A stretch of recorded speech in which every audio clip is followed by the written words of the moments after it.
আমি আল্লাহ আসমান বানাইলাম কুন ফায়াকুন বইলা, আমি আল্লাহ জমিন বানাইলাম কুন ফায়াকুন বইলা, আমি আল্লাহ পাহাড় পর্বতগুলো বানাইলাম কুন ফায়াকুন বইলা, আমি আল্লাহ চন্দ্র সূর্য বানাইলাম কুন ফায়াকুন বইলা, আমি আল্লাহ ফেরেশতাদেরকে বানাইলাম কুন ফায়াকুন বইলা। কিন্তু আমি আল্লাহ বনি আদমকে কুন ফায়াকুন বলে বানাই নাই।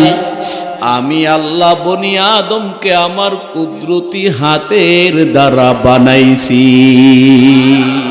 আল্লাহ কয় বান্দা তোর চোখের পানি ফালাইয়া আমাকে যখন একটা দরদের ডাক মারবি, আমি আল্লাহর অন্তরটা কুদরতি অন্তরের মধ্যে তোর জন্য মায়া সৃষ্টি হয়ে যায় রে বান্দা।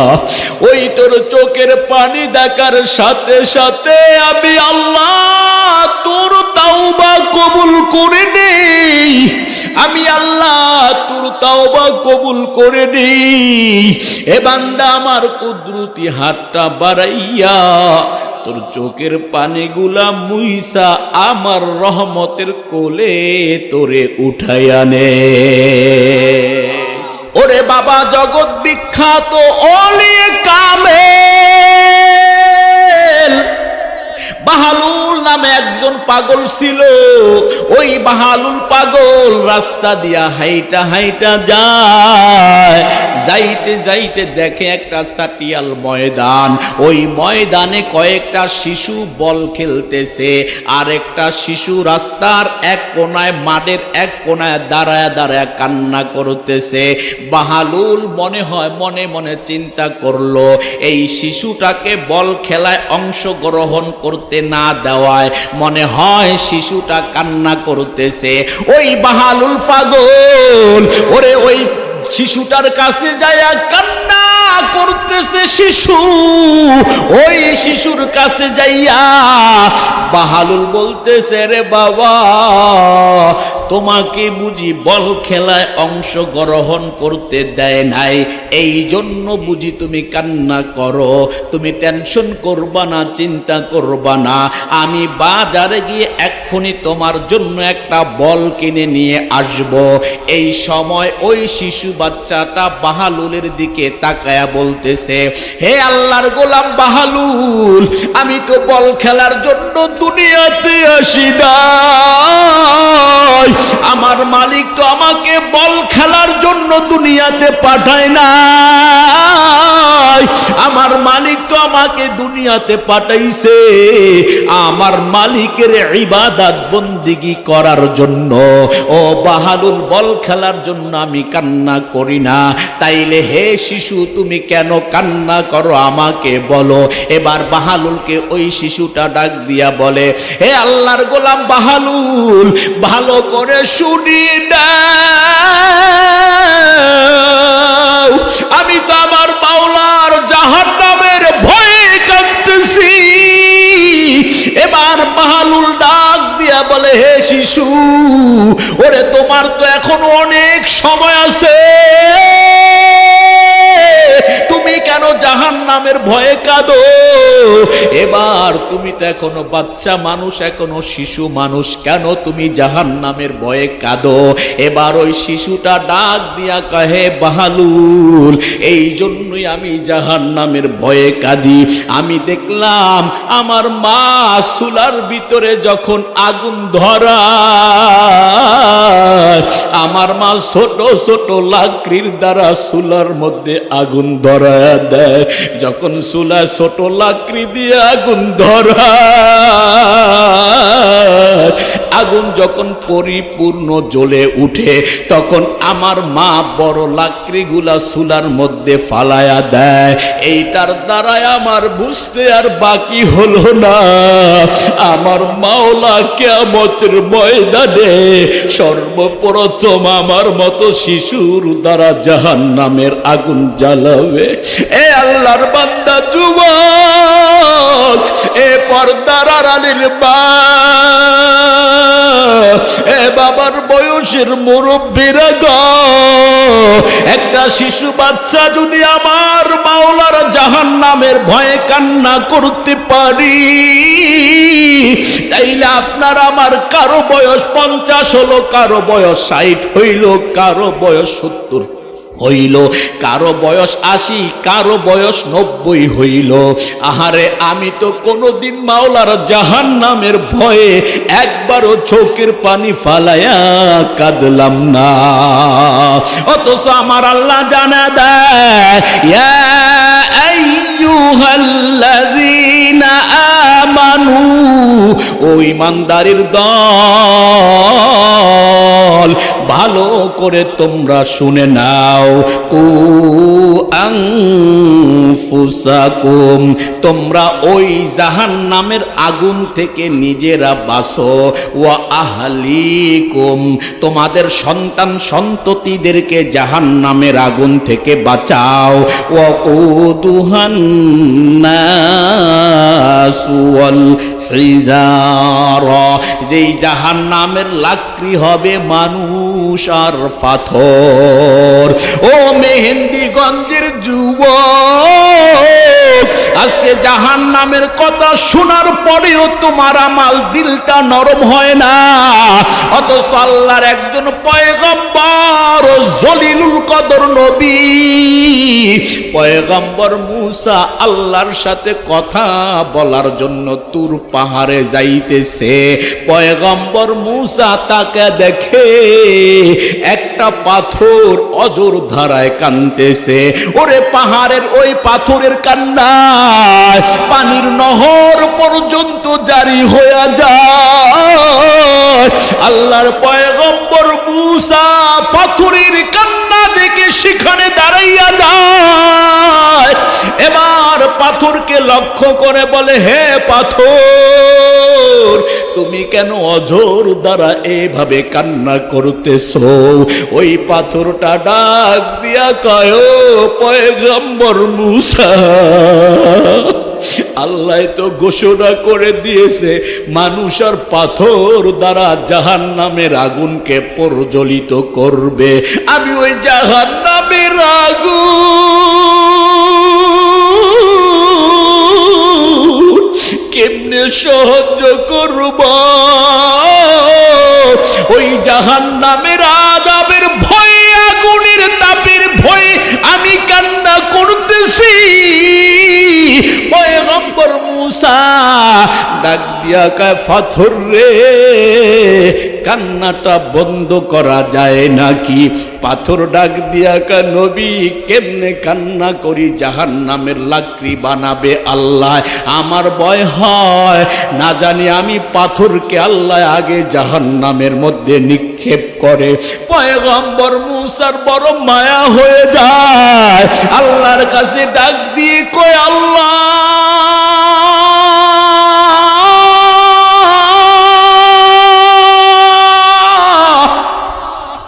ও দয়ার মালিক, এই পাথরটাকে কি তুমি মাফ করে দিতে পারো না? আমার আল্লাহ সঙ্গে সঙ্গে এহলাম জানায়া দেয়, হে পয়গম্বর মুসা, পাথরকে সুসংবাদ শুনাইয়া দাও, আমি আল্লাহ এই পাথরের জন্য জাহান্নামের আগুন হারাম করে দিলাম। এ মেহেন্দিগঞ্জের যুবক, এ পর্দার আড়ালের আমার মা, আজকে টাচ মোবাইল হাতে পাইয়া ওরে মোবাইলে অন্য পুরুষের সাথে মেসেঞ্জারে কথা বলো, ওরে মোবাইলে ভিডিও কলে অন্য পুরুষের সাথে কথা বলো। ও মা, ও ভোর, আমার আল্লাহ জানা দেয়, ইয়াউমা ইদিন তুহাদ্দিসু আখবারহা, ওই যেই জমিনে দাঁড়ায় দাঁড়ায় মাওলার নাফরমানি করবা, যে হাতের দ্বারা মাওলার নাফরমানি করবা, যেই পায়ের দ্বারা আমার মাওলার নাফরমানি করবা, আমার মাওলা যারা দেয়, ওই জমিন তোমার আমার সকল কৃত কর্ম আল্লাহর দরবারে পেশ করে দিবে। ও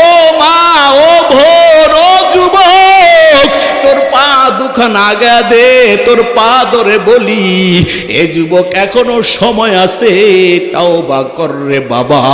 ভালো করে শুনে নাও, পয়গম্বর মুসা ডাক দিয়া কয়, এ পাথর, আল্লাহ এই মুহূর্তে আমার কাছে ওহী নাজিল করেছেন। আল্লাহ বলেছেন তোর জন্য জাহান্নামের আগুনটা হারাম।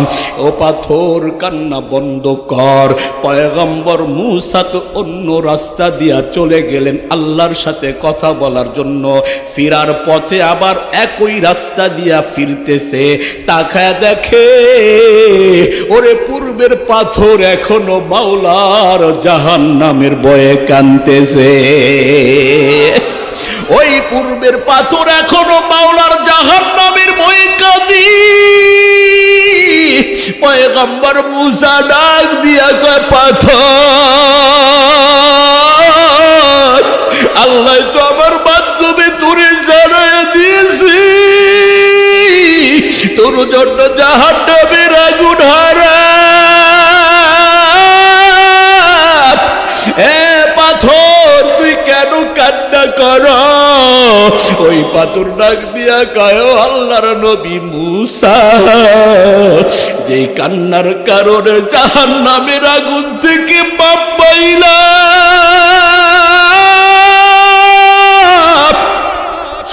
ওই কান্না আমি কেমন করে বন্ধ করে দিতে পারি? ওরে আল্লাহর বান্দা যুবক, জাহান্নামের ভয়ে পাথর কাঁদে, জাহান্নামের ভয়ে তোর আমার অন্তর কাঁদে না রে বাবা। যদি জাহান্নামের ভয়ে তোর আমার অন্তরটা কাঁপতো, তাইলে হাতের দ্বারা জিনা করতি না। জাহান্নামের ভয়ে যদি তোর আমার অন্তরটা কাঁপতো, তাইলে পায়ের দ্বারা জিনা করতি না। জাহান্নামের ভয়ে যদি তোর আমার অন্তরটা কাঁপতো, তাইলে মোবাইলে অন্য মেয়ের সাথে অবৈধভাবে সম্পর্ক করতি না। ও পর্দার আড়ালের মা, ও পর্দার আড়ালের আমার বোন, জাহান্নামের ভয়ে যদি তোমার অন্তর কাঁদতো, তাইলে মা, তাইলে বোন, তুমি মোবাইলে অন্য পুরুষের সাথে অবৈধ সম্পর্ক করতে পারতা না। কারণ আমার আল্লাহ জানা দেয়, আল ইয়াউমা নাখতিমু আলা আফওয়াহিহিম, আমি আল্লাহ আজকের দিন তোমাদের মুখের মধ্যে মোহর মেরে দিব। আল ইয়াউম, আজকের দিন। আজকের দিন বলতে আল্লাহ কিয়ামতের দিনকে বুঝাইছেন। আল্লাহ কয় আল ইয়াউম, আজকের দিন, নাখতিমু আলা আফওয়াহিহিম, আমি আল্লাহ তোমাদের মুখের মধ্যে মোহর মেরে দিব। অতুকাল্লিমুনা আইদিহিম, কথা বলবে তোমাদের হাত। ওয়াতাশহাদু আরজুলুহুম, সাক্ষী দিবে তোমাদের পা। বিমা কানু ইয়াকসিবুন, এ হাত আর পায়ের দ্বারা দুনিয়ার জমিনে তোমরা কে কি উপার্জন করেছো। ফজর পড়লে জহুর পড়ে না, জহুর পড়লে আবার ফজর পড়ে না, আবার মাগরিব পড়লে এশা পড়ে না। এমন মুসল্লি আমাদের সমাজে আছে না নাই? খালি দুনিয়া আর সংসার আর সন্তান নিয়েই ব্যস্ত থাকে, অথচ পরকাল নিয়ে তারা ব্যস্ত থাকে না, তারা দুনিয়া নিয়েই ব্যস্ত থাকে। জোরে বলেন ঠিক কিনা? সংসার সংসার করি তারা বড় পাগল। জোরে বলেন ঠিক কিনা? সংসার সংসার কইরা ভবে গো, করলি না বন্দেগি,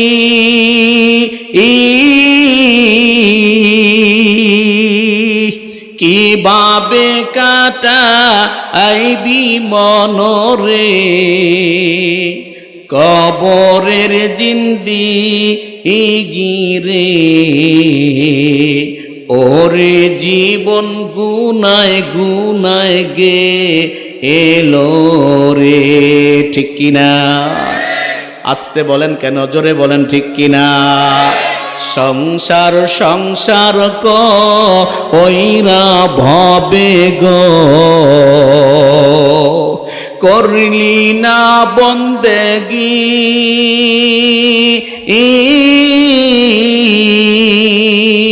কিভাবে কাটা আইবি যুবক রে কবরের জিন্দেগি রে ওরে জীবন গুনায় গুনায় গে এলো রে নিঃশ্বাসের রবি বিশ্বাস কইরা গো বাদলি বাড়ি ঘর আরে কোন দিন জানি আজরাইল আইসা গো সবই করবে পার রে ওরে জীবন গুনায় গুনায় গে এলো রে ঠিক কিনা জীবন গুনায় গুনায় চলে যায় ঠিক না ফজর গেল গু উমের ঘরে গো ওরে জোহর গেল কাজে আসর গেল খে এলাই দুলাই গো বেলা ডুবে গে এলো রে ওরে জীবন গুনায় গুনায় গে এলো রে কি ঠিক না ফজর ঘুমের ঘরে জহুর কাজে কাজে আসর খেলায় দুলায় মাগরিবে সূর্য ডুবা যায় কিরকম আছে না নাই আছে নামাজ আছে আমাদের আল্লাহর ইবাদত আছে আল্লাহর ভয় আমাদের অথচ আপনার পটুয়াখালীতে একই পরিবারের মা দুই সন্তান সহ বিদ্যুতের শটে তারা জায়গায় মারা গেছে জায়গায় মারা গেল তারও তো জানে নাই মা তার কলিজার টুকরা সন্তানকে বলেছে গাছ থেকে লেবু নিয়ে আসো সন্তান লেবু আনতে যে আপনার বিদ্যুতের তার তাকে পেঁচিয়ে ধরেছে সন্তান চিৎকার করেছে মা দৌড়িয়ে গিয়ে সন্তানকে বাঁচাতে গিয়ে মা সন্তানের গায়ে হাত দিয়েছে মাকেও কারেন্টে বিদ্যুতে ধরে ফেলেছে মাকে যখন বিদ্যুতে ধরে ফেলেছে মেয়েটা দৌড়ে আইসা মাকে বাঁচাইবার জন্য মাকে টানতেছে মেয়েটাকেও ধরে ফেলেছে একই পরিবারে তিনজন বিদ্যুৎ শটে মারা গিয়েছে হে যুবক হে পর্দার আড়ালের মা ও আমার বাবার বয়সের মুরব্বী আপনি কখন মরবেন কোন সময় মরবেন কিভাবে মরবেন আপনিও জানেন না আমিও জানি না এমনও হতে পারে এই ময়দান থেকেই আপনার মৃত্যু হতে পারে আমার মৃত্যু হতে পারে কি বলেন ঠিক কিনা হতে পারে কি পারে না মৃত্যু একেবারে নিকটে মৃত্যুর জন্য সবাই তৈয়ার থাকতে হবে আল্লাহর নবীর কাছে সাহাবী আয়েশা প্রশ্ন করে ইয়া রাসূলুল্লাহ জ্ঞানী ব্যক্তিকে রাসূল বলেন যে ব্যক্তি বেশি বেশি মৃত্যুকে স্মরণ করে সেই হলো জ্ঞানী ব্যক্তি এখন মৃত্যুকে কিরকম স্মরণ করেন আপনি ভালো জানেন আমিও ভালো জানি প্রিয় ভাইরা মরার জন্য তৈয়ার হতে হবে কি বলেন ঠিক কিনা তৈয়ার হতে হবে জোরে বলেন ঠিক কিনা এই জন্য আমরা পরকালে আল্লাহর আদালতে নাজাত পাওয়ার জন্য আল্লাহ আপনাকে আমাকে 5 ওয়াক্ত নামাজ দিয়েছেন কয় ওয়াক্ত নামাজ কষ্ট হচ্ছে আপনাদের কয় ওয়াক্ত নামাজ 5 ওয়াক্ত নামাজ এই নামাজের মাধ্যমে আল্লাহ বান্দাকে পরকালে জান্নাত দান করবেন এই নামাজ যখন সমাজে থাকবে সমাজে জেনা থাকবে না ব্যভিচার থাকবে না সুদ থাকবে না ঘুষ থাকবে না চুরি থাকবে না ডাকাতি থাকবে না নামাজের মাধ্যমে সব দূর করে দিবেন কে জোরে বলেন কে এই জন্য নামাজ লাগবে নামাজ কি লাগবে প্রিয় ভাইরা আসুন আমরা খালেজ দিলে তাওবা করে ফেলি কারণ আমাদের সকলকে মরতেই হবে মরার জন্য তৈয়ার হতে হবে গুনাহ নিয়ে যদি কবরে যাই আল্লাহ বলছেন ফামাইয়া আমাল মিসকালা জাররাতিন খায়রান ইয়ারা এক বিন্দু এক জাররা পরিমাণ যদি তুমি ভালো কাজ করো এক বিন্দু এক জাররা পরিমাণ ভালো কাজের ফলাফল আমি আল্লাহ তোমাকে দান করব এক জাররা এক বিন্দু পরিমাণ যদি তুমি অন্যায় করো ওমাইয়া আমাল মিসকালা জাররাতিন শাররান ইয়ারা এক জাররা পরিমাণ যদি তুমি অন্যায় করো অত্যাচার করো জুলুম করো নির্যাতন করো এক জাররা পরিমাণ অন্যায়ের শাস্তিও তোমাকে ভোগ করতে হবে এই জন্য আল্লাহ যত বড় তার শাস্তিটাও তত বড়। কি বলেন ঠিক কিনা? প্রিয় ভাইয়েরা আমার, আজকে বৃষ্টি নাই কেন? এটা তো আমাদের হাতের কামাই, কি ঠিক কিনা? আরে আল্লাহর বান্দা যুবক, এ মেহেন্দিগঞ্জের মুসলমান, পয়গম্বর মুসার জামানায় দীর্ঘদিন পর্যন্ত বৃষ্টি হয় না।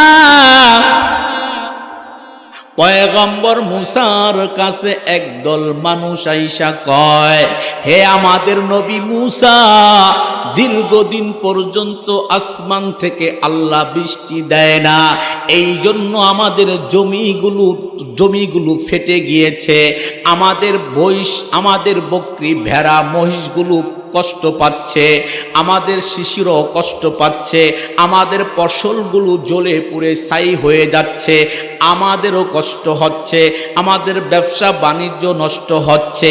পয়গম্বর মুসার কাছে আইসা কয়, হে আল্লাহর নবী মুসা, অনাবৃষ্টির কারণে আমাদের শিশুরা কষ্ট পায়, বকরি উট ছাগলগুলো কষ্ট পায়। ও পয়গম্বর মুসা, আপনি আল্লাহর কাছে দোয়া করেন, আল্লাহ যেন আমাদের জন্য রহমতের বৃষ্টি দেয়। পয়গম্বর মুসা পরের দিন তার 70,000 উম্মত নিয়া একটা সাটিয়াল ময়দানের মধ্যে পয়গম্বর মুসা 2 রাকাত নামাজ আদায় করলেন।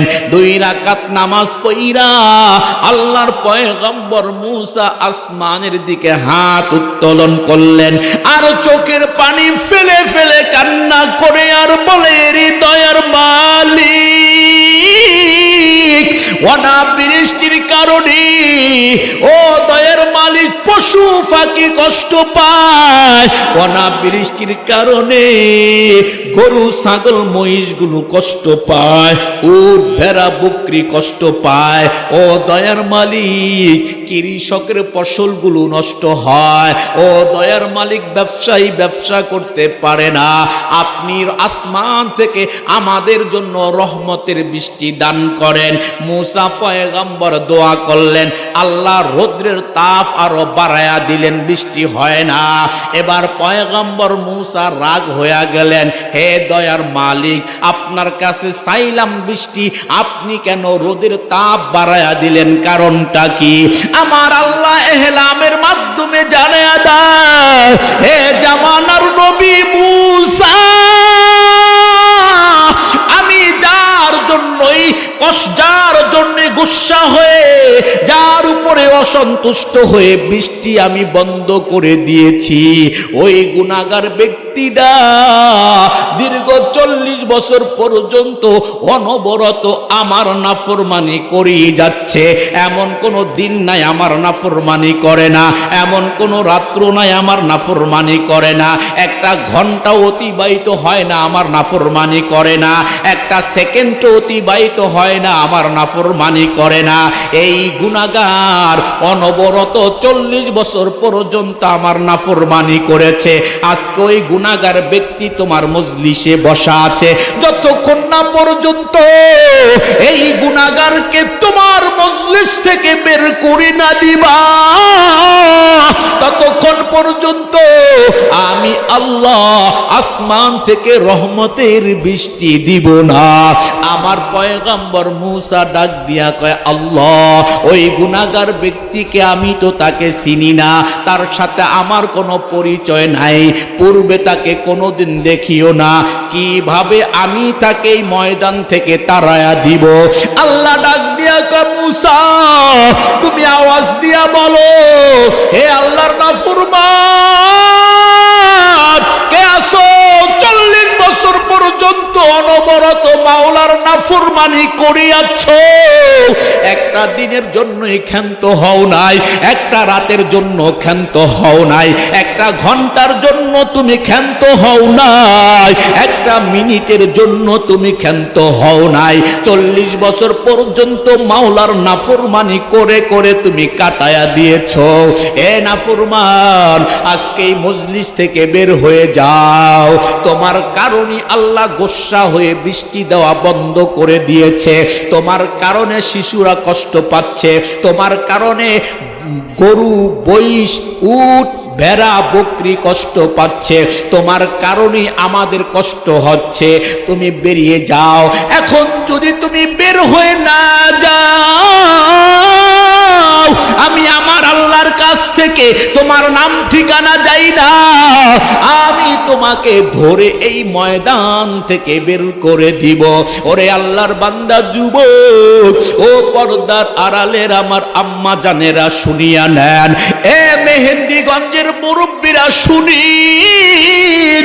আল্লাহর পয়গম্বর মূসা যখন বললেন যদি বের হয়ে নাই যাও, আল্লাহর কাছ থেকে নাম ঠিকানা জেনে তোমাকে বের করে দিব, তখন তুমি আরো বেশি লজ্জা পাইবা। ওই 40 বছরের গুনাহগার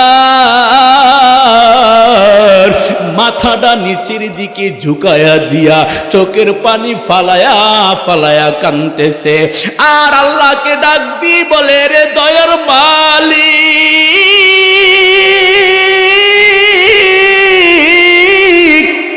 40টা বছর পর্যন্ত তোমার নাফরমানি করলাম, তখনও তুমি আমাকে লজ্জা দাও নাই। একদিনের জন্য আমার রিজিক তুমি বন্ধ করে দাও নাই, একদিনের জন্য আমাকে লজ্জা দাও নাই। ও দয়ার মালিক, যখন আমি নাফরমানি করেছি 40টা বছর পর্যন্ত, তখন তুমি তোমার এই নাফরমান গোলামটাকে তোমার রহমতের চাদর দ্বারা বেষ্টন করে রেখেছো। আমার গুনাহগুলো আমার সন্তানের কাছে প্রকাশ করো নাই, আমার গুনাহগুলো আমার মায়ের কাছে প্রকাশ করো নাই, আমার গুনাহগুলো আমার পাড়া প্রতিবেশীর কাছে প্রকাশ করো নাই। এরে দয়ার মালিক,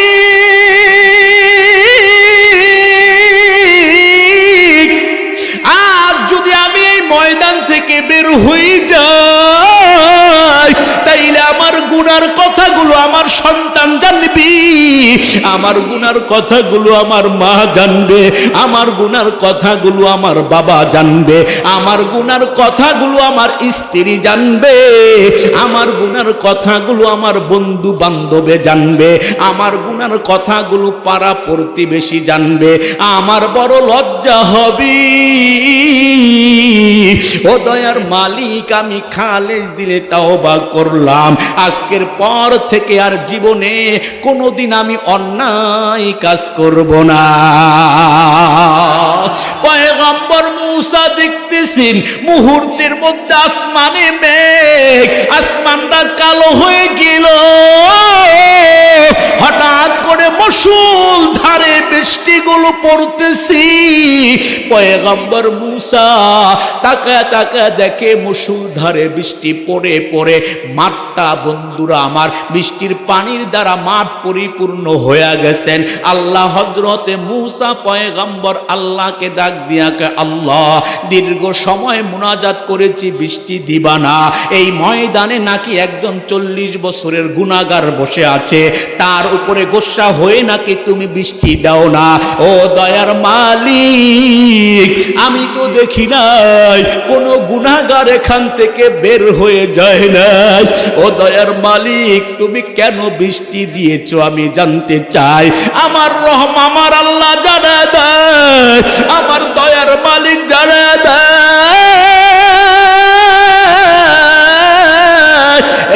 পয়গম্বর মূসা, যার উপরে গুসা হয়ে বৃষ্টি বন্ধ করে দিয়েছি, আবার তার কারণেই আমি বৃষ্টি দিয়েছি।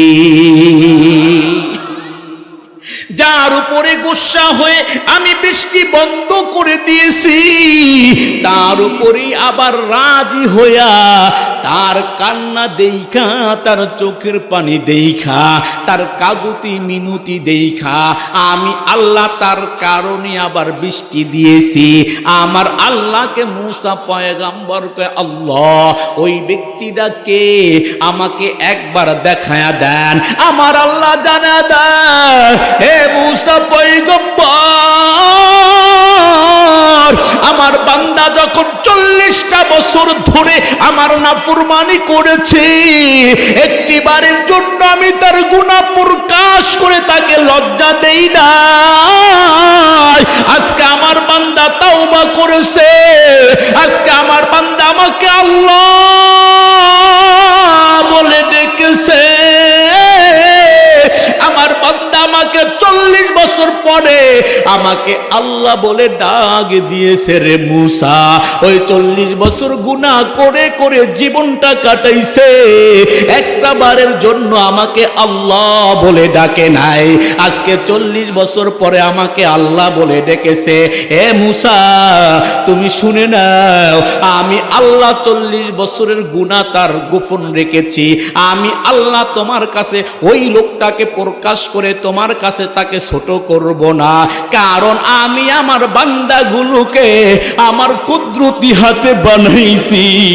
এ মূসা, আমি তোমার কাছে আমার বান্দাকে প্রকাশ করে দিব না। এ মেহেন্দিগঞ্জের যুবক, এ মেহেন্দিগঞ্জের মুরব্বীরা গো, এ মেহেন্দিগঞ্জের মা বোনেরা, এই জন্য হাতের দ্বারা গুনাহ করেছি, পায়ের দ্বারা গুনাহ করেছি, চৌকির দ্বারা গুনাহ করেছি। মা গো, আল্লাহর কাছে কান্না করেন। এ বাবার বয়সের মুরব্বীরা আল্লাহর কাছে কান্না করেন। এ কলিজার টুকরা যুবক, কানের মধ্যে হেডফোন লাগাইয়া গান শুনতে শুনতে ঘুমাও।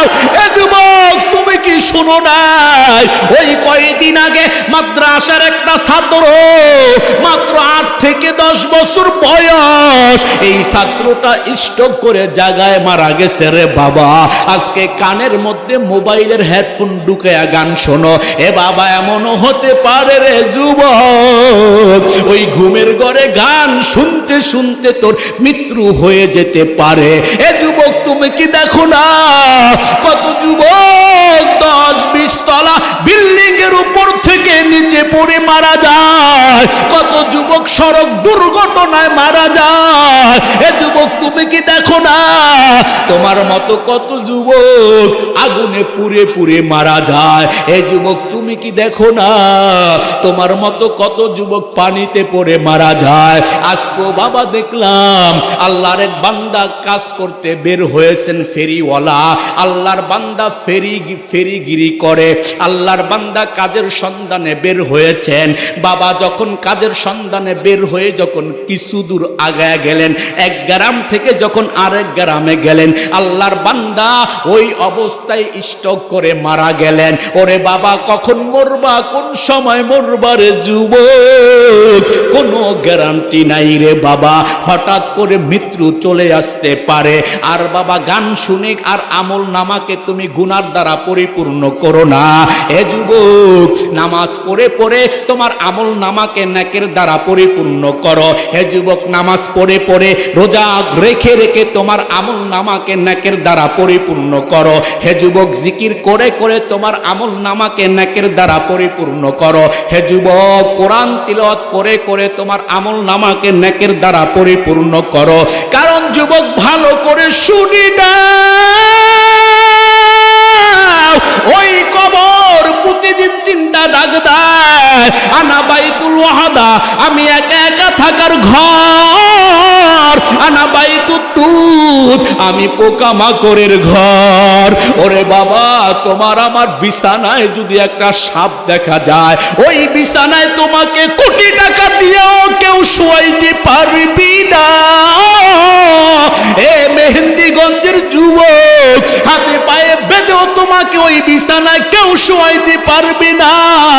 ও যুবক, ভালো করে শুনে নাও, কবর কয়ানা বাইতুদ দুধ, আমি হইলাম পোকামাকড়ের ঘর।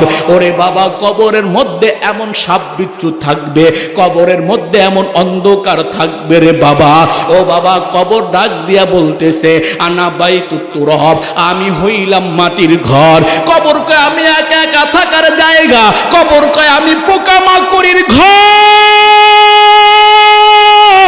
কবর কয় আমি মাটির ঘর।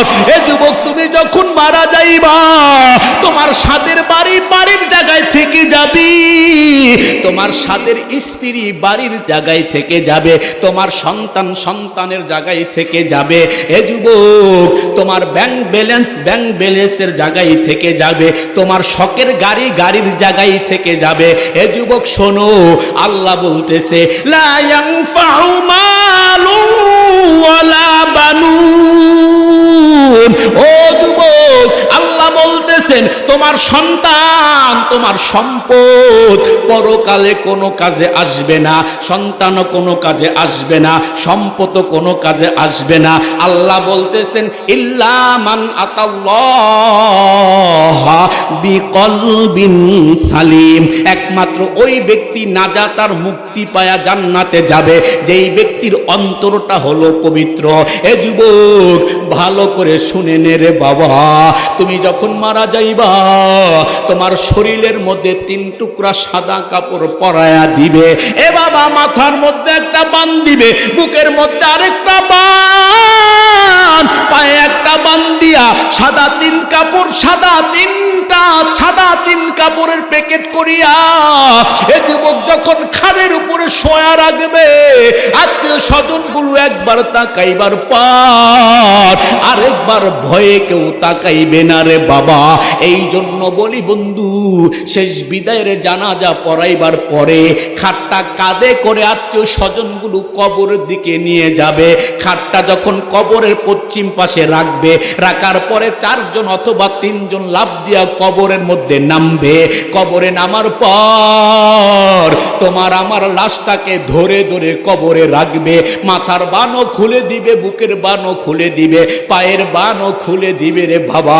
এবার উপর থেকে বাঁশের চারগুলো একটা একটা করে যখন বিছানো শুরু করে দেয়, এ যুবক বাঁশের চার বিছাইবার পর উপর থেকে কলা পাতা অথবা চাটাই তোমার কবরে দেওয়ার পর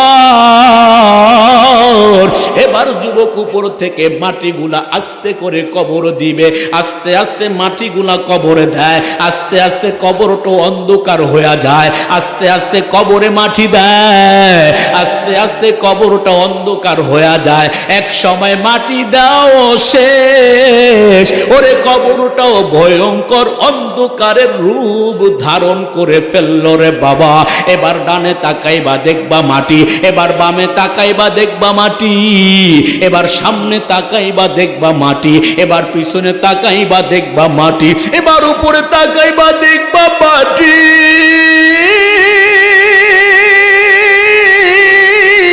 স্বজনগুলো তোমাকে আমাকে দাফন কাফন করে যাইতে না যাইতে তোমার আমার কবরের মধ্যে 2 জন ফেরেশতা আসবে,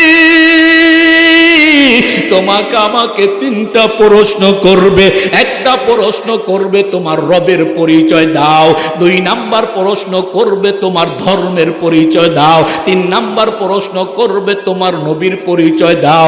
এই 3টা প্রশ্ন যুবক আমাকেও করবে, এই 3টা প্রশ্ন বাবা তোমাকেও করবে, এই 3টা প্রশ্ন শেখ হাসিনা প্রধানমন্ত্রীকেও করবে, এই 3টা প্রশ্ন এমপি মন্ত্রীকেও করবে, এই 3টা প্রশ্ন চেয়ারম্যান মেম্বারকেও করবে, এই 3টা প্রশ্ন রাস্তার সুইপারকেও করবে। এই 3টা প্রশ্নের জবাব যদি সঠিকভাবে দিতে পারো গো, তোমার কবরটা হয়ে যাবে জান্নাতের বাগান।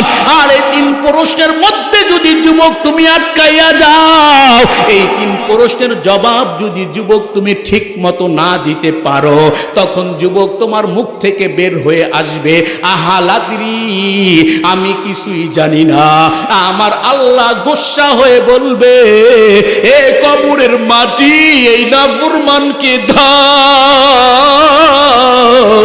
এই নাফরমানকে দুনিয়ার জমিনে বাঁচায় রাখার জন্য বাচ্চাওয়ালা মুরগি বাচ্চা নিয়ে হাঁটতেছে, হঠাৎ করে নাফরমানের দেশি মুরগি খাওয়ার শখ হইল, আমি আল্লাহ তার জন্য মুরগির গোশত হালাল করে দিলাম।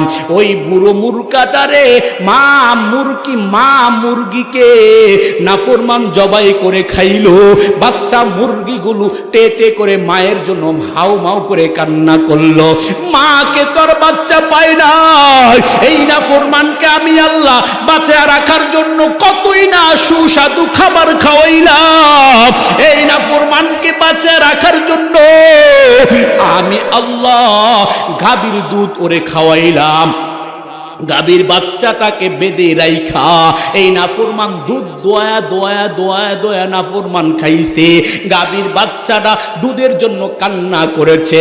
মা ডাক দিয়ে কয়, বাবা ও আমার সন্তান শোনো, আমি তো এক মালিকের হাতে বাঁধা, আমি চাইলে তোমাকে দুধ পান করাইতে পারবো না, মালিক খাওয়ার পরে যেইটা থাকবে অবশিষ্ট খাবার খায়া মালিকের শুকরিয়া আদায় করতে হবে। এ কবরের মাটি এই নাফরমানকে বাঁচায় রাখার জন্য আমি আল্লাহ দুনিয়াতে ইলিশ খাওয়াইলাম, বোয়াল খাওয়াইলাম, আমি আল্লাহ কাতাল খাওয়াইলাম, আমি আল্লাহ কোরাল খাওয়াইলাম, আমি আল্লাহ বড় বড় চিংড়ি মাছ খাওয়াইলাম, আমি আল্লাহ খাসির গোশত খাওয়াইলাম, গরুর গোশত খাওয়াইলাম, আমি আল্লাহ ওরে বাঁচায় রাখার জন্য আমি আল্লাহ ওরে কত রকমের নেয়ামত দিলাম, সময় সময় সূর্যের আলো দিলাম, সময় সময় চাঁদের আলো দিলাম, সময় সময় তারকারাজির জ্যোৎস্না আলো দিলাম, এই নাফরমান এরপরও আমার নাফরমানি করেছে। ও কবরের মাটি এই নাফরমানকে ধর। ওরে বাবা, এই কথা বলার সাথে সাথে ওরে কবরের মাটি এমন গুসা হয়ে যাবি, কবরের মাটি এমন জোরে চাপ পারবি গো। ও বাবা, মায়ার নবী হাত দিয়া এইভাবে সাহাবীদেরকে দেখাইছে, ওরে নাফরমানের এক পাজরের হার আরেক পাজরের মধ্যে ঢুইকা যাবে, মুহূর্তের মধ্যে নাফরমানের কবরটা সাপ বিচ্ছুর দ্বারা ভরে যাবে, মুহূর্তের মধ্যে নাফরমানের কবরটা জাহান্নামের আগুন দাউ দাউ করে জ্বলতে থাকিবি। ওই নাফরমান চিল্লাইবে, আমাকে বাঁচাও, আমাকে বাঁচাও, আমার কবরে জাহান্নামের আগুন।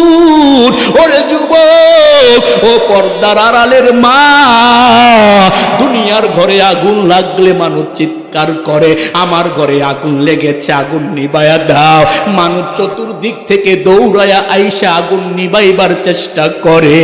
ও যুবক, ও পর্দার আড়ালের মা, ও আমার বোনেরা, দুনিয়ার ঘরে আগুন লাগলে মানুষ আগুন নিবাইবার জন্য দৌড়ায়। ওরে তোমার আমার ঘরে যখন, তোমার আমার কবরে যখন মাওলা জাহান্নামের আগুনগুলা ধাউ ধাউ করে জ্বালিয়ে দিবি, ওরে যখন সাপ বিচ্ছুগুলো তোমাকে আমাকে জড়ায়া ধরে ধরে যখন বাবা আঘাত করবি, ও বাবা একটা সাপে আঘাত করার সাথে সাথে 70 গজ মাটির নিচে বাবা তুমি আমি ঢুইকা যাব, ওখান থেকে সাপ আবার উঠাইয়া তোমাকে আমাকে আবার আঘাত করবে। এরে বাবা, তুমি চিল্লাইবা, কেউ তোমার চিল্লানি শুনবে না, তোমাকে কেউ সেই দিন কোনো সাহায্য করতে পারবে না। এই জন্য আমার আল্লাহ জানা দেয়, বান্দা ইয়া আইয়ুহাল ইনসান মা গররাকা বিরব্বিকাল কারীম, হে মানুষ, কিসে তোমাকে আমার থেকে দূরে সরায়া দিল, কিসে তোমাকে আমার ইবাদত থেকে দূরে সরায়া দিল। এরে বাবা, তোর পা দুটো আগাবে, এ যুবক তোর পা ধরে বলে যায়, এমনও হতে পারে যুবক আমি নূরে আলম ফয়েজির এই শেষ বয়ান, এমনও হতে পারে তোরও জীবনের শেষ বয়ান। এরে বাবা, এখনো তাওবা করো, মাওলা তাওবার দরজা খোলা রেখেছে রে বাবা, এই জন্য এখনো খালেস দিলে তাওবা করো, মাওলাকে একটা মহব্বতের ডাক দাও না। আল্লাহ হয় নাই, হয় নাই, আরো মহব্বতে ডাক দাও। আল্লাহ, এ আল্লাহকে ডাক দাও, মজা পাইবা। আল্লাহ কয় উদুনি আস্তাজিব লাকুম, বান্দা আমাকে ডাকো, আমি তোমার ডাকে সাড়া দিব। এ বাবা, ডাকতে কি মনে চায় না? ওই মাওলা ডাক দিয়া কয়, ইয়া আইয়ুহাল ইনসান মা গররাকা বিরব্বিকাল কারীম। কে তোমাকে ধোকায় ফেললো? কে তোমাকে আমার কাছ থেকে দূরে সরালো? কে তোমাকে আমার কাছ থেকে দূরে সরালো? এ আল্লাহর বান্দা, এ বাবা, এই তাপমাত্রার মধ্যে এই বন্ধুরা এই মাদ্রাসার ময়দানে বৈশা বয়ান শুনছো, বাবা একটা আমল করো। বাবা বলো, জীবনে কোনোদিন নামাজ ছাড়বো না, জীবনে রোজা ছাড়বো না, আল্লাহর হুকুম নবীর তরিকায় চলবো, সকল গুনাহগুলা ছাড়বো। কারা কারা রাজি আছো? দুটা হাত জাগে আল্লাহকে দেখাও। কেমন করে ঘুমাও মানুষ, কেমন করে ঘুমাও মানুষ, ফজর করে কাজা, এমন তো হতে পারে জহুরে তোমার জানাজা। কেমন করে ঘুমাও যুবক, কেমন করে ঘুমাও যুবক, ফজর করে কাজা, এমন তো হতে পারে জহুরে তোমার জানাজা। ঠিক কিনা বলো? হতে পারে কি পারে না? এ বাবা, এই জন্য বলি রে বাবা, চারটা কাজ বাবা কোনোদিন ছাড়বা না। এক নম্বরে নামাজটা ছাড়বা না, দুই নম্বরে রমজানের রোজাটা ছাড়বা না, তিন নম্বরে যাকে আল্লাহ মাল দিয়েছে গুনে গুনে যাকাতটা আদায় করবা, চার নম্বরে বাবা শরীয়তের বিরুদ্ধে কোনো কাজ করবা না। আল্লাহকে রে বান্দা শোন, আমি আল্লাহ তোরে জাহান্নামে দেওয়ার জন্য বানাই নাই, আমি আল্লাহ তোরে জান্নাত দেওয়ার জন্যই বানাইছি। ওই ভারতবর্ষের ওলিয়ে কাবিল খাজা কুতুবউদ্দিন বখতিয়ার কাকি ইন্তেকালের আগে তার সন্তানগুলোকে ডাক দিয়া বলে, রে আমার সন্তান, আমার মন সাক্ষী দেয়, আমি বুঝি আর বেশি দিন বাঁচবো না, আমি বুঝি আমার রবের ডাকে সাড়া দিয়ে চলে যেতে হবে। হে আমার সন্তানেরা শোনো, আমি যদি মারা যাই, হে আমার সন্তানেরা শোনো, তাড়াতাড়ি আমাকে দাফন করে ফেলবা। হে আমার সন্তানেরা শোনো, আমি যদি মারা যাই, আমার মৃত্যুর সংবাদ শোনার সাথে সাথে এই ভারতবর্ষের লক্ষ লক্ষ মানুষগুলো আমার জানাজায় অংশগ্রহণ করবে, আমার জানাজা পড়ার জন্য মানুষগুলো আসবে। হে আমার সন্তান, যাকে তাকে দিয়ে আমার জানাজা পড়াইবা না। চার গুণওয়ালা ব্যক্তি যদি পাও, তাইলে আমার জানাজা পড়াইবা, আর না হয় আমাকে জানাজা ছাড়াই কবরে দাফন করে ফেলবা। ওই ভারতবর্ষের ওলিয়ে কামেল খাজা কুতুবউদ্দিন কাকি বখতিয়ার, খাজা কুতুবউদ্দিন বখতিয়ার কাকি কয়েকদিন পরে যখন মারা যায়, গোটা ভারতবর্ষের মধ্যে বাবা আলোড়ন সৃষ্টি হয়ে গেল। জামানার কুতুব আল্লাহর ওলি খাজা কুতুবউদ্দিন বখতিয়ার কাকি আর দুনিয়াতে বাঁচিয়া নাই। কার কাছে দোয়ার জন্য যাব, কার কাছে পানি পড়ার জন্য যাব, কার কাছে আমরা যাই আমাদের আত্মশুদ্ধি করব? আল্লাহ বলেন, কদ আফলাহা মান তাযাক্কা, ওই ব্যক্তি সফলতা অর্জন করেছে যেই ব্যক্তি নিজের আত্মা তাকে পবিত্র করেছে। আল্লাহ বলেন, কদ আফলাহা মান তাযাক্কা, ওই ব্যক্তি সফল কাম হয়েছে যেই ব্যক্তি নিজের আত্মাকে পবিত্র করেছে। বাবা, আত্মাকে পবিত্র করতে হবে বাবা আল্লাহর নামাজের দ্বারা, আত্মাকে পবিত্র করতে হবে কোরআন তিলাওয়াতের দ্বারা, আত্মাকে পবিত্র করতে হবে জিকিরের দ্বারা। জোরে বলেন ঠিক কিনা? খাজা কুতুবউদ্দিন বখতিয়ার যখন মারা যায়, মুহূর্তের মধ্যে গোটা ভারত শহরের মধ্যে যখন শোনা শুনলাম ভারত শহরের মধ্যে যখন খবরটা পৌঁছে যায়, ভারতের হাজার হাজার লক্ষ লক্ষ মুসল্লি একটা সাটিয়াল ময়দানের মধ্যে অংশগ্রহণ করলো আল্লাহর ওলির জানাজার নামাজ পড়াইবার জন্য। কিন্তু খাজা কুতুবউদ্দিন বখতিয়ার কাকি বলে, বাবা, 4 গুণওয়ালা ব্যক্তি পাইলেন আমার জানাজা পড়াইবা, না হয় পড়াইবা না। 1 নাম্বার, ওই ব্যক্তি যেই ব্যক্তি বালেগ হওয়ার পর থেকে আমি খাজা কুতুবউদ্দিনের জানাজার নামাজ পড়াইবার আগ মুহূর্ত পর্যন্ত 1 ওয়াক্ত নামাজ তাকবীরে উলা সারা পড়ে না। অর্থাৎ বালেগ হওয়ার পর থেকে এই পর্যন্ত 5 ওয়াক্ত নামাজ তাকবীরে উলার সাথে যেই ব্যক্তি পড়েছে ওই ব্যক্তির দ্বারাই আমার জানাজা পড়াইবা। এ সন্তান, 2 নাম্বার গুণ হলো যেই ব্যক্তি বালেগ হওয়ার পর থেকে আজও পর্যন্ত আসরের ফরজ নামাজের পূর্বের 4 রাকাত সুন্নত নামাজ, এই নামাজটা পড়লে সওয়াব আছে, না পড়লে গুনাহ নাই।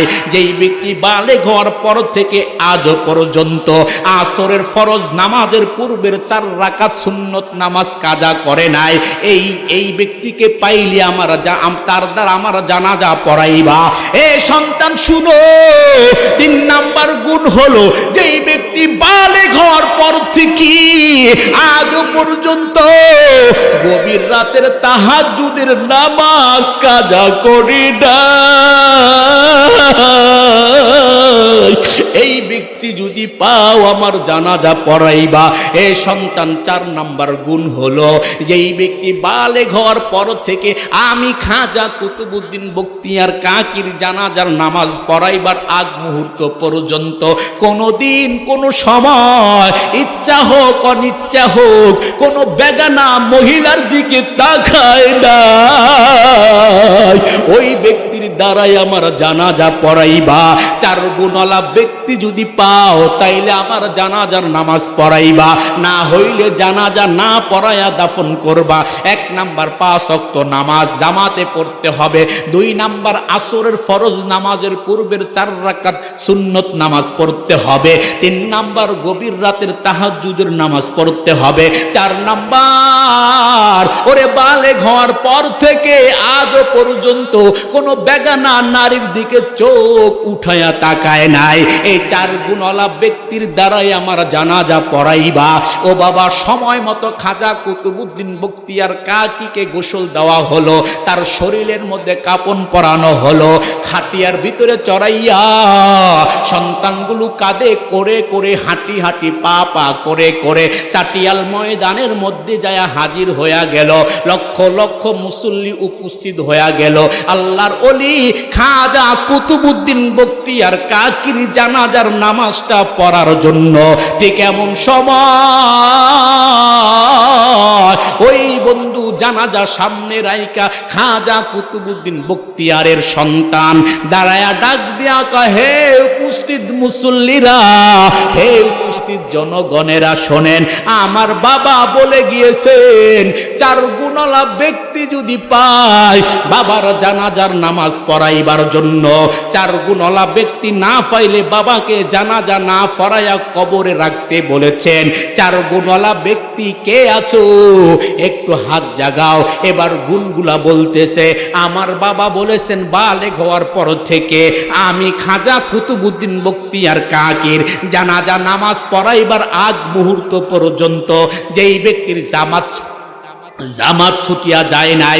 2 নাম্বার, আমার বাবা বলেছেন বালেগ হওয়ার পর থেকে যেই ব্যক্তি আসরের ফরজ নামাজের পূর্বের 4 রাকাত সুন্নত কাজা করে নাই। 3 নাম্বার, আমার বাবা বলেছেন যেই ব্যক্তি গভীর রাতে তাহাজ্জুদের নামাজ সারি নাই। 4 নাম্বার, আমার বাবা বলেছেন ওরে যেই ব্যক্তি বালেগ হওয়ার পর থেকে আমার বাবার জানাজা নামাজ পড়াইবার আগ মুহূর্ত পর্যন্ত কোনোদিন ইচ্ছায় হোক অনিচ্ছা হোক কোনো বেগানা মহিলার দিকে চোখ উঠায়া তাকায় নাই। এই 4 গুণওয়ালা ব্যক্তি যদি মজলিসে থাকো, আমার বাবা বলেছেন তার দ্বারা বাবার জানাজা পড়াইবার জন্য মুহূর্তের মধ্যে গোটা ময়দানটা নীরব নিস্তব্ধ হয়ে যায়।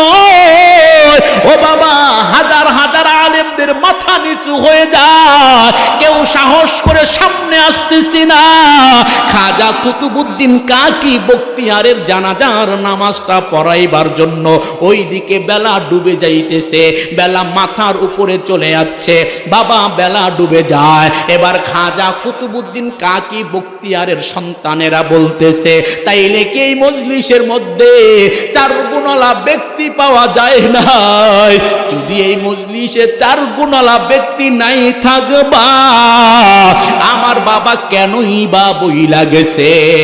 এ মেহেন্দিগঞ্জের যুবক, এ মেহেন্দিগঞ্জের মুরব্বীরা গো, এ মেহেন্দিগঞ্জের পর্দার আড়ালের মায়েরা বোনেরা, চার গুণওয়ালা ব্যক্তির কথা খাজা কুতুবউদ্দিন বখতিয়ার কাকি বলে গেছেন। এই চারটা গুণ ওই খাজা কুতুবউদ্দিন বখতিয়ার কাকির মধ্যে ছিল, জোরে বলেন ঠিক কিনা? যার কারণে চার গুণওয়ালা ব্যক্তির দ্বারা জানাজার নামাজটা পড়াইবার জন্য বাবা বলে গিয়েছেন। এবার সূর্য ডুবে যাবে। খাজা কুতুবউদ্দিন বখতিয়ার কাকির সন্তানগুলা বলতেছে, আমার বাবার জানাজা বুঝি আর হলো না, আমার বাবাকে বুঝি বিনা জানাজাই কবরে রাখা হবে। বাবার খাটটা যখন কাঁধে নিয়ে হাঁটা শুরু করলো, এমন সময় ওই জানাজার পিছন থেকে আল্লাহর এক বান্দা রুমাল দ্বারা চেহারাটা ঢাইকা মাথাটা নিচু করে মানুষের বীর হাত দিয়ে ঠেলে ঠেলে ঠেলে ঠেলে আল্লাহর এক বান্দার সামনে আইসা খাজা কুতুবউদ্দিন বখতিয়ার কাকির সন্তানগুলোকে বলে, তোমার বাবার লাশটা রাখো, তোমার বাবার জানাজা আমি পড়াবো। এবার বাবা যখন লাশটা রাখা হইল, মাথার বাদনটা খুইলা খাজা কুতুবউদ্দিন কাকি বখতিয়ারের কপালের মধ্যে একটা চুমু খাইল। চুমু খায়া মাথাটা নিচু করে চোখের পানি পালাইয়া কান্না করে আর বলে, রে খাজা কুতুবউদ্দিন, আমার এই গোপন আমলের কথা আজ পর্যন্ত আমার স্ত্রী জানে না, আমার এই গোপন আমলের কথা আজ পর্যন্ত আমার সন্তান জানে না, আমার এই গোপন আমলের কথা আজ পর্যন্ত কেউ জানে না। কারণ আমি শুনেছি, ইয়াউমা ইয়াফিরুল মারউ মিন আখিহি ওয়া উম্মিহি ওয়া আবিহি ওয়া সাহিবাতিহি ওয়া বানি। আমি শুনেছি কিয়ামতের ময়দানে সন্তান তার বাবাকে ভুলে যাবে, বাবা তার সন্তানকে ভুলে যাবে, ভাই তার বোনকে ভুলে যাবে, বোন তার ভাইকে ভুলে যাবে, বন্ধু তার বন্ধুকে ভুলে যাবে, নেতা তার জনগণকে ভুলে যাবে, নেতা তার কর্মীকে ভুলে যাবে। এই জন্য আমি গোপনে আমার মাওলার সাথে নেক আমল করেছি। এই নেক আমলের কথা কাউকে আমি একবারও বলি নাই। এ খাজা কুতুবউদ্দিন কাকি বখতিয়ার, আমার কত বড় সর্বনাশ তুমি করে দিলা। আজকে আমার গোপন আমলের কথা তুমি প্রকাশ করে দিলা।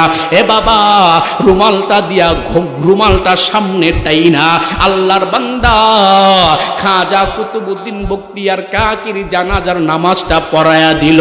হাজার হাজার লক্ষ লক্ষ মুসল্লি ওই লোকটাকে দেখার জন্য বাবা ভিড় জমালো। কে এই সৌভাগ্যবান ব্যক্তি যে খাজা কুতুবউদ্দিন কাকি, যেই খাজা কুতুবউদ্দিন বখতিয়ার কাকির জানাজা পড়াইছে? চারটা গুণ তো তার মধ্যে অবশ্যই আছে, না হইলে সে কিভাবে এই খাজা কুতুবউদ্দিন কাকির জানাজা পড়াবে? হঠাৎ করে রুমালটা টাইনা যখন বাবা মাথা থেকে নামানো হয়, সবাই তাকায়া দেখে ওই লোকটা কোনো খানকার পীর নয়, ওই লোকটা কোনো আলেম নয়, কোনো মুহাদ্দিস নয়, কোনো মুফতি নয়, কোনো মুফাসসির নয়। ওই লোকটা হলো তৎকালীন ভারতবর্ষের, ওই লোকটা হলো রাষ্ট্রনায়ক, ওই লোকটা হলো শামসুদ্দিন আলতামাস।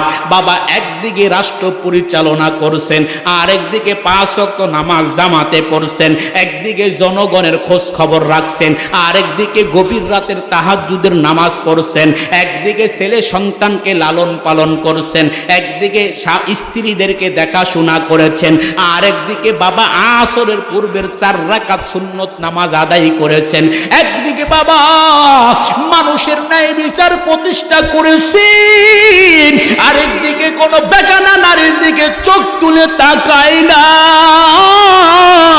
ও মেহেন্দিগঞ্জের যুবক, ও মেহেন্দিগঞ্জের মুরব্বীরা গো, এই চারটা গুণ যদি আপনার মধ্যে থাকে, এই চারটা গুণ যদি আমার মধ্যে থাকে, এই চারটা গুণ যদি যুবক তোমার মধ্যে থাকে, এই চারটা গুণ যদি আম্মা জান আপনার মধ্যে থাকে, এই চারটা গুণ যদি ও আমার বোন আপনার মধ্যে থাকে, নিঃসন্দেহে প্রতিটা মানুষ আল্লাহর ওলি হইয়া কবরে যাইবে। ঠিক কিনা বলো? ও আমার ভাইরা ভালো করে শুনে নাও, আমার আল্লাহ বলতেছেন আলা ইন্না আউলিয়া আল্লাহি লা খাউফুন আলাইহিম ওয়ালা হুম ইয়াহজানুন। আমার আল্লাহ কয় যারা আমার বন্ধু, কার বন্ধু? আরো জোরে কোন কার বন্ধু? যারা আমার বন্ধু তাদের কোনো ভয় নাই, দুনিয়াতে ভয় নাই, কবরে ভয় নাই, হাসরে ভয় নাই, ফুলসিরাতে ভয় নাই। আমার বন্ধুগুলো বিনা হিসাবে জান্নাতে চলে যাবে।